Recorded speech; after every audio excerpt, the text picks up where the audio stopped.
Cloudcast Media.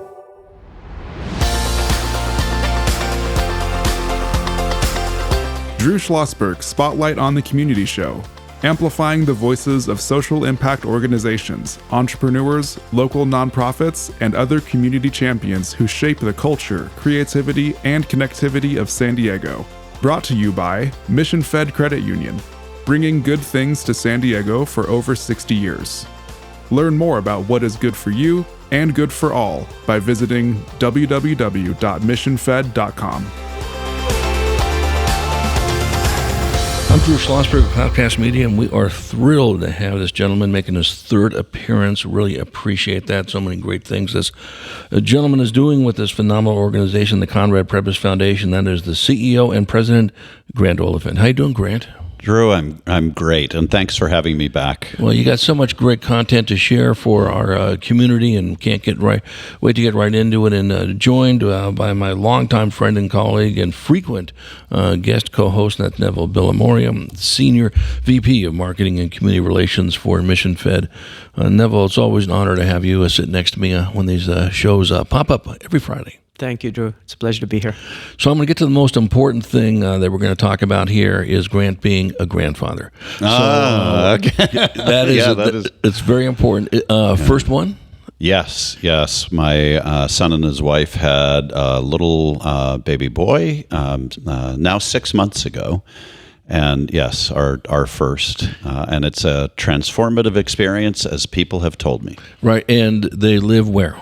They live in Seattle, Washington. Okay, well, not too far of a hop, skip, and a jump, correct? No, actually, it's great that we can hop on a plane and be there in a couple of hours. Well, congratulations. That's a good deal. Yeah. Over here. Neville, your kids are not quite at the age for you to be a grandfather. No, sir. 25 and 21. I got ways to go.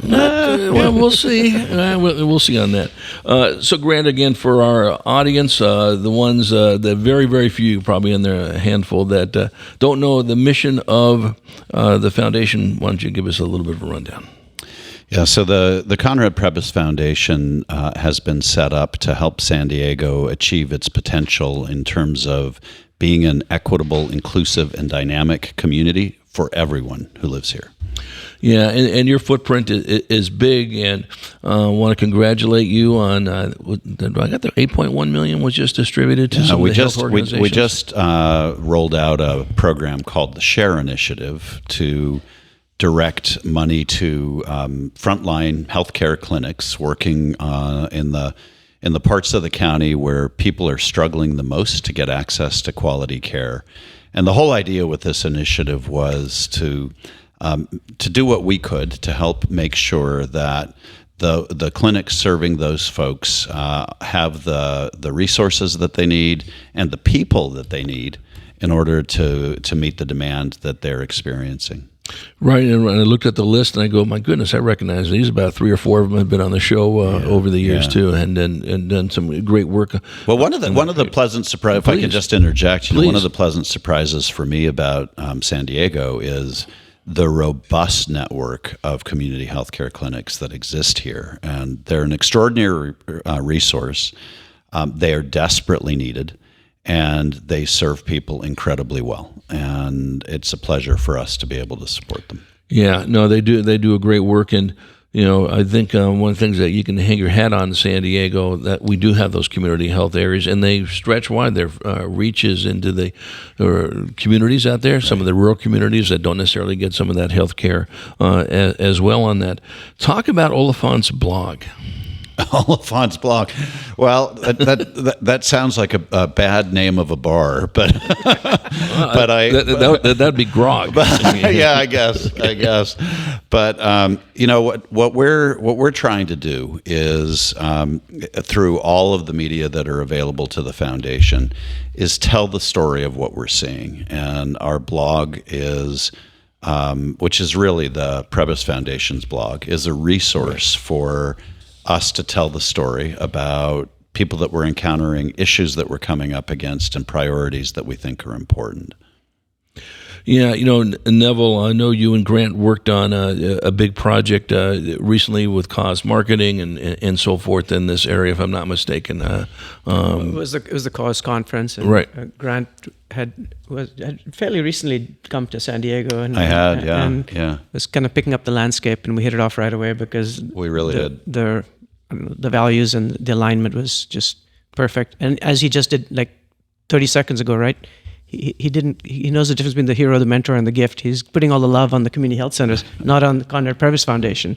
And that's just a demonstration of putting the pearl in the right place. So that resonated for me deeply. Right, and listen, he came from a venerable organization back in Pittsburgh as well. Everyone knows what great work Heinz Foundation did, and some of the other great foundations out there as well. Which brings me to this point, and you can certainly jump in this too, Neville, because you've been in this space for a while.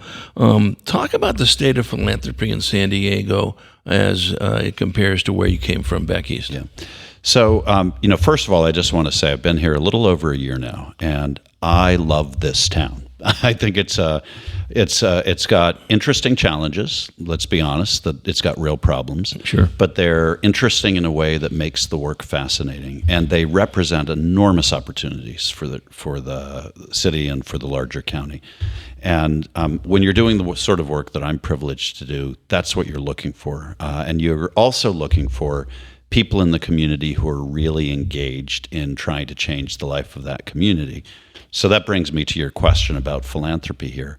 We're actually blessed as a community in that we have this stunning array of wealthy individual philanthropists who are still living and still giving in the community.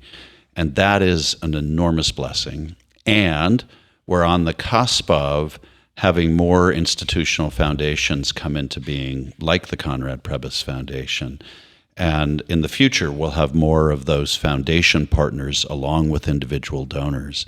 As that happens, the philanthropy that happens here will be able to think longer term about issues and challenges. And we're just delighted to be part of that transition. When we think about the opportunity that exists in San Diego, I'm very clear on what I think it is, and I think our team is really clear, and our board is really clear. We look at San Diego and we see all this enormous potential across a range of industries, across philanthropy, all of the stuff that you talk about on your program, and thank you for the public service you provide in elevating the networks that exist here and the people who are doing good work, because it needs more attention. But when I look at the opportunity here, it is for San Diego to really lean into its potential as a center of belonging for America and for the world. We are living through a time and living in an environment in which people are struggling to find their place and to understand how they connect with each other. And San Diego has got the goods on this because we are a convergence of so much. We are a border city. We have so much diversity in terms of people here. We have so much diversity in terms of biodiversity. We represent a stunning array of terrains, and there is a culture here that is about convergence. And as we're thinking about the world that we're entering, the world is looking for examples of communities that get it and figure out how people get along and leverage their own excellence and manifest their own identity, but also know how to come together to do great things. I think that's the opportunity here, and it's exciting. No, you're spot on that. We're chatting with Grant Oliphant. He is the CEO and president of the Conrad Prebys Foundation, joined by my friend and co-host Neville Billimoria, Senior VP of Marketing and Community Relations for Mission Fed Credit Union. I'm Drew Schlosberg, and you're listening to another edition of Drew Schlosberg's Spotlight on the Community Show, the nation's #1 community podcast, longest running, 17 years now. Wow. Neville, really appreciate that you've been involved with it almost for all 17 years, if I'm not mistaken, in this beautiful studio here in Mission Fed Credit Union and Scripps Ranch, and Mission Fed's been doing great things for 60 years. Neville, I want to jump on something that is absolutely in your DNA that Grant was talking about in this great border town we're in. Neville, you're on the World Capital, the Design Group with our friends at Burnham Center for Community Advancement. Talk about how important that region is, that border region. I think Grant touched on some of the unique parts of San Diego, whether it's the region, the biodiversity. We are the tri-national region, if you really understand it correctly, with the indigenous people that are here. There's more tribal nations in California than the rest of the country, and there's more in San Diego than all of California. So with that indigenous wisdom, coupled with the binational region, which is why World Design Capital got their award, because it was submitted jointly with Tijuana and San Diego, that portends an amazing opportunity to foster this convening, connecting culture, right? And so signaling that both to ourselves and to the larger world out there, I think is a really terrific opportunity that we'd be remiss if we didn't capitalize on. Yeah, and I think what you mentioned, Grant, obviously with your background, and of course you've been here a year. In some ways, I bet it seems like you've been here 4 days. In some ways, about 4 decades, depending on what You're day inside my head right now. Right, yeah, depending on that and that aspect of it. But anyone who spent any time in San Diego, and Neville, I've been here a lot longer than Neville has. It's said many, many times, and I think there's an advantage of it. We're absolutely the smallest big city in the history of humankind. And if you spend some time, a lot of people know each other. There's quick connections. You can actually pick up the phone and talk to the people and get things execution. You mentioned something earlier, Grant, and I want you to talk about that, and Neville, you jump in as well. And that is about communication and getting the word out. There's good things going on, but if you don't continue to beat the drum about what these great folks are doing, the American, Indian Health Center, whatever the case may be, talk about how important that communication is, and to continue to communicate. Yeah. Neville and I think are completely aligned on this, and so many other things, that it's a truism of life that your greatest strengths also tend to be your greatest weaknesses, right? So when I look at San Diego, I love the size of this town, because it is it's a big town, and it's got a robustness that comes with that size, but it's small enough that you can wrap your arms around it and think about making things happen on a scale here that are really impossible in a much, much larger metropolis like the one to our north. It's really difficult to work at scale in those larger environments, but here we can wrap our arms around it. The weakness that comes with that is that we can sometimes fall into thinking we know we have all the answers, or that the same small group of people can solve every problem. And we already know this isn't true. When I came to San Diego, people told me once upon a time there were 20 people who decided what happened in San Diego.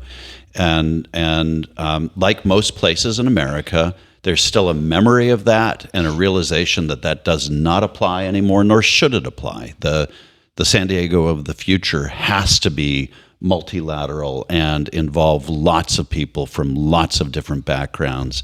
And so the importance of the communication is to help our community realize that that's where we're headed, and that that's okay, and that we're going to do even better things as a result of it.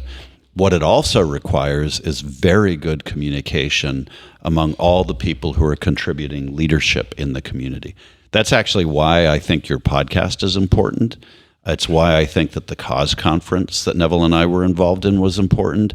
And any effort to stitch together San Diego into a sort of more coherent narrative about what's possible here is important, because we will only realize those things if we challenge ourselves to believe them and then work together on them. Yeah, without question. Neville, you were going to add something to that. Yeah, well, in the spirit of tethering a tight social fabric, Google did a 10-year global study on innovation, and we're striving to be the innovation economy, right? And they boiled it down to some key ideas, one including ideation rate, defined as the number of ideas accepted by leadership, not just generated. And one of the biggest levers of ideation rate was diversity of composition, the number of people that are participating. So to have those same 20 people always do the same thing they've always done, you'll always get the same outcome. So how can we enlist, empower, ennoble all of the stakeholders in the ecosystem, not the ego system, to show up, be heard, belonging, know they matter and care, and in so doing, you really untap all that latent potential that's in the system. No, that's great. When we come back from break, Grant and Neville, I want to talk about how you guys assess success.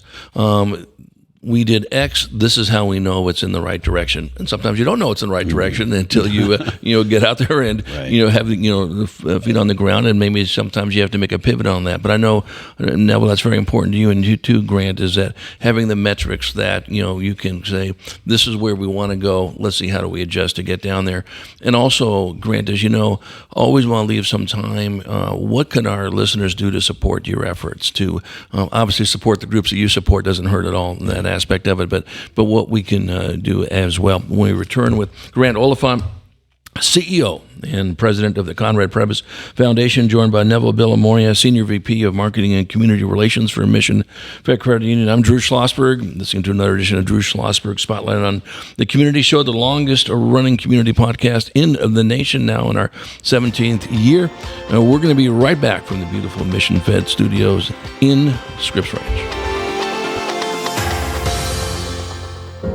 When you do your banking with Mission Fed, you get great rates on auto and home loans. That's good for you, but something good also happens for a lot of other people. We're not for profit, so we put money back into the community to help lots of great nonprofits to keep San Diego strong. So you're not just getting something good, you're doing something good. Come to Mission Fed. It's banking that's good for all. Brand amplification is the DNA of Cloudcast Media, and our code is the powerful blending of sound, voice, and storytelling to lift local brands and their communities. Whether it is our Brandcast, Schoolcast, or Causecast platforms, the unifying ethos is all about this community, the one you call home. If you dare to dream and want to explore the brand amplification of Cloudcast, a national leader in local podcasting and other Winfluence strategies, please visit us at cloudcast.us.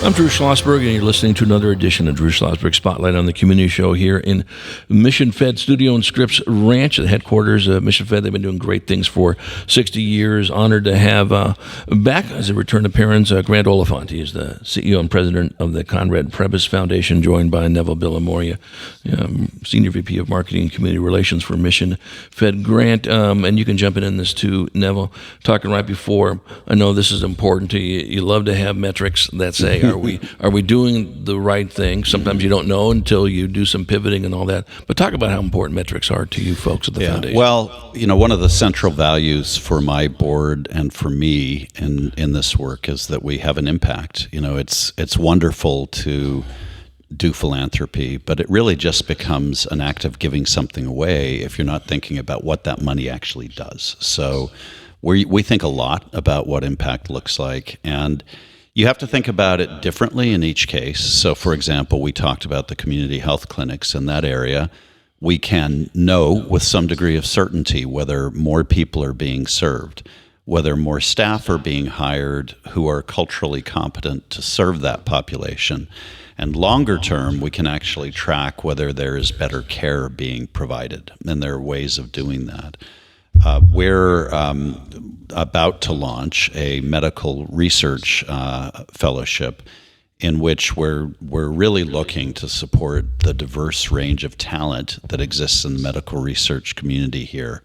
And I so loved Neville's point about the Google research, because what we've learned through working with folks on the Mesa is that when you have more talent at the table and more diverse talent at the table, you, no surprise, get better research and better outcomes for everybody. So in that case, we'll be looking at how do the ranks of researchers in San Diego change, and how does the innovation that happens as a result of that change.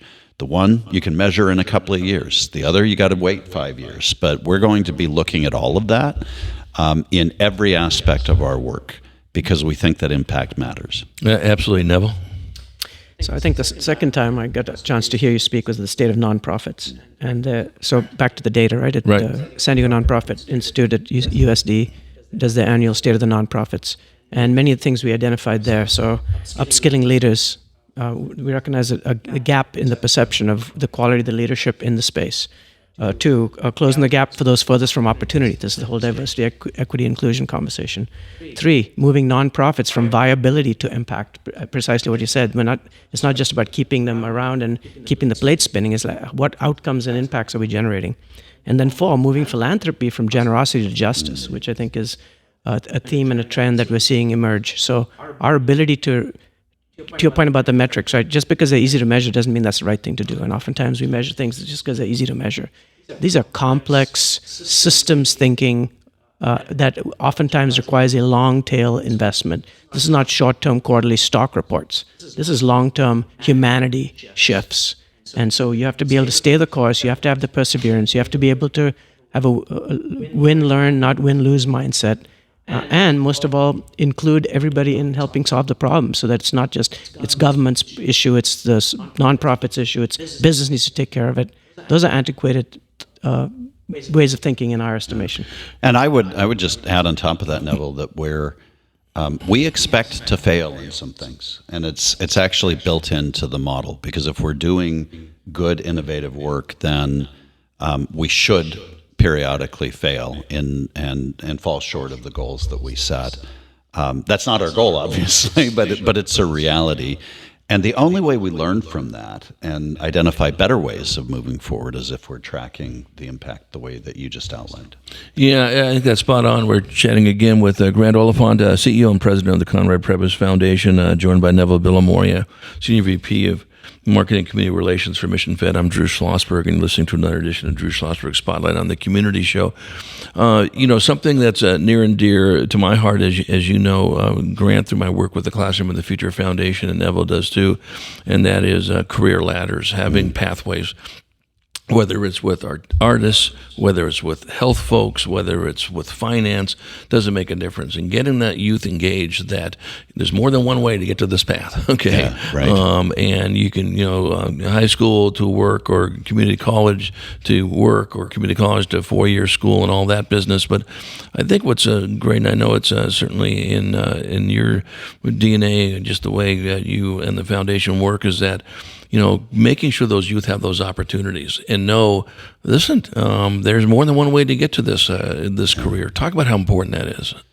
Well, first of all, thank you for the work that you're doing in that area. It's just hugely important. Appreciate that. We are actively moving now into a phase of our strategic plan unveiling, where we're going to be rolling out work in the workforce development area and career ladder area.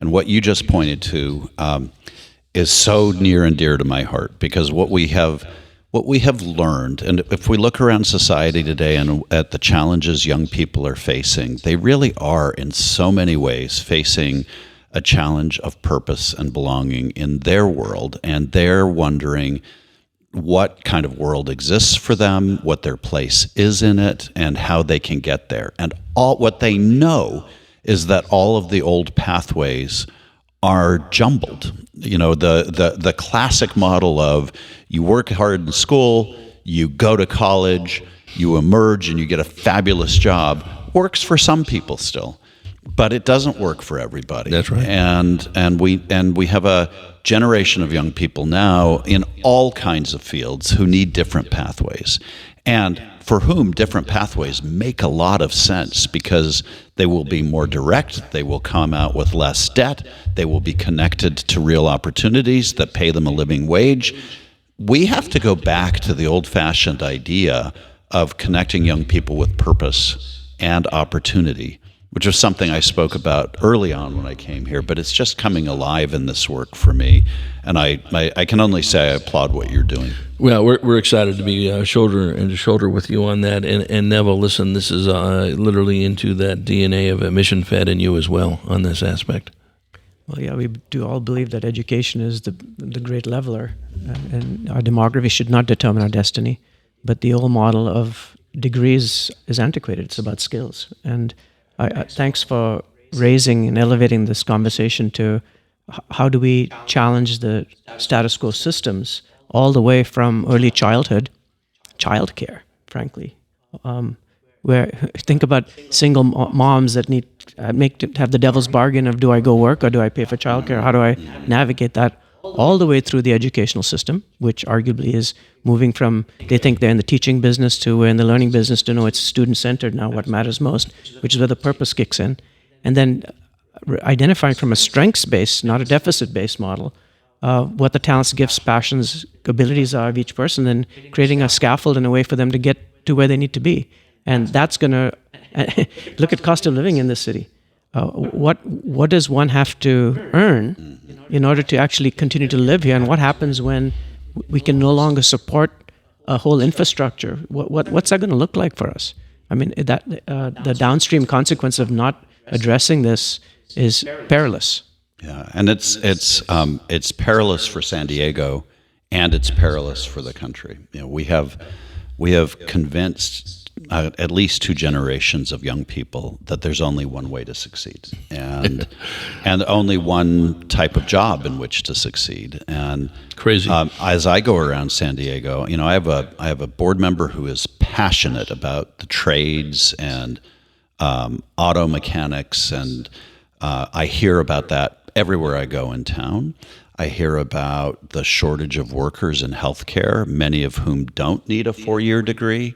I hear about the shortage of workers in medical research, some of whom don't need a 4-year degree. But the way our society has steered young people away from the opportunities that really exist is bad for them, and it's really bad for the rest of us, because it's hampering the quality of our healthcare, it's hampering the quality of our research, it's hampering the quality of our services in our community. We need to fix this. Well, listen, I'm so excited to hear this. I've been, as Neville knows, involved in this stuff for like 33 years, and better late than never, I guess. You know, in the aspect of there are these different directions to do things. And listen, if you want to go to college, knock yourself out. Beautiful, have fun, and all that business. But you know, there's other. I don't think I'm going back, but no. Well, first of all, I wouldn't have been accepted. I'll tell you that right now. You know, I'm sure if I get them over 500 in the SAT, that'd be a strength on this. Grant, what can our listeners do to help support the great work of the foundation? You know, what I would encourage your listeners to do is to continue to stay engaged with us. We are routinely creating opportunities to connect with the community. We rolled out our strategic plan in a series of community meetings. We recently just held a very important discussion with Professor John Powell from Berkeley about the concept of belonging and how it applies in our community. We're going to do that in October again. Come to that event and be part of the discussion. We have announced an award called the Leaders in Belonging Award, where we're every year going to be picking 5 people in the community who really embody in their leadership what it is to promote a belonging-oriented society. And if you want to nominate somebody for that award, go to our website, prebysfdn.org, and nominate someone. We would appreciate it because we want to hear about all the great leaders in this community. So those are just some of the ways. No, that's great. Neville, any final comments? I just really appreciate the opportunity to spend time with Grant and be a fellow traveler on this journey. And thank you for again amplifying the important voices and conversations we need to be having in San Diego to uplift our whole city and region. Yeah. You can't do it enough, to be honest with you, and you can't do it alone. You got to do it with someone shoulder to shoulder. Grant, really appreciate you coming in. I know you were about one of the busiest CEOs I know, but you do spend time in this, and it's important to get that great word out. And I promise you won't have to make a fourth visit, unless we pick you up and drive you over here ourselves. Don't make promises you can't keep. No, trust me, because Neville's got a nice limousine. He said he can do that. I'll come anytime. Thank you. Well, you're very, very kind to do that. Grant Oliphant, CEO and President of the Conrad Prebys Foundation, chatting with our good friend Neville Billimoria, Senior VP of Marketing and Community Relations for Mission Fed Credit Union. I'm Drew Schlosberg. You've been listening to another edition of Drew Schlosberg Spotlight on the Community Show, the nation's longest-running community podcast, now in our 17th year in these beautiful Mission Fed studio. And a shout-out to Mission Fed for 60 years. They've been doing great things in our community. We hope you enjoyed the show. You've been listening to an episode of Drew Schlosberg's Spotlight on the Community Show, amplifying the voices of social impact organizations, entrepreneurs, local nonprofits, and other community champions who shape the culture, creativity, and connectivity of San Diego community. Brought to you by Mission Fed Credit Union, bringing good things to San Diego for over 60 years. Learn more about what is good for you and good for all by visiting www.missionfed.com.